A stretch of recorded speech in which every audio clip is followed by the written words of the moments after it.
Saudara, diskusi isu aktual atau FGD dengan ormas dan kelompok strategis lainnya di Zakirkupi, Lamprit, Banda Aceh kemarin menyimpulkan bahwa media sosial di Aceh rawan berita hoaks atau bohong. Berikut informasinya.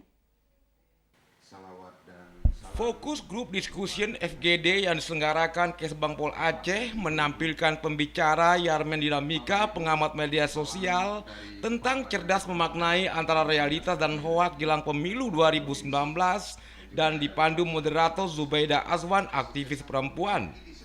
Kepala Sub Bidang Ormas Badan Kesbang Pol Aceh Musmulyade mengingatkan masyarakat bahwa di Aceh tidak terlepas dari maraknya hoak, sehingga perlunya informasi yang benar diberikan media untuk tetap terjaga kedamaian dan kesuksesan pemilu 2019. Isi media sosial di Aceh berasal dari berita bohong dapat terjadi karena persoalan beda pandangan yang tidak rasional pada persatuan dan kesatuan bangsa.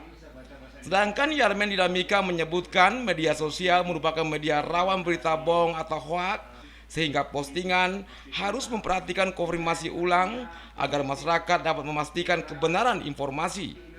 Akan tetapi katanya media sosial selain cenderung rawan berita bohong, juga cenderung sebagai sarana untuk digunakan dalam waktu cepat, terutama dari peristiwa baru yang berkaitan informasi, edukasi, hiburan, sosial kontrol, dan komersial.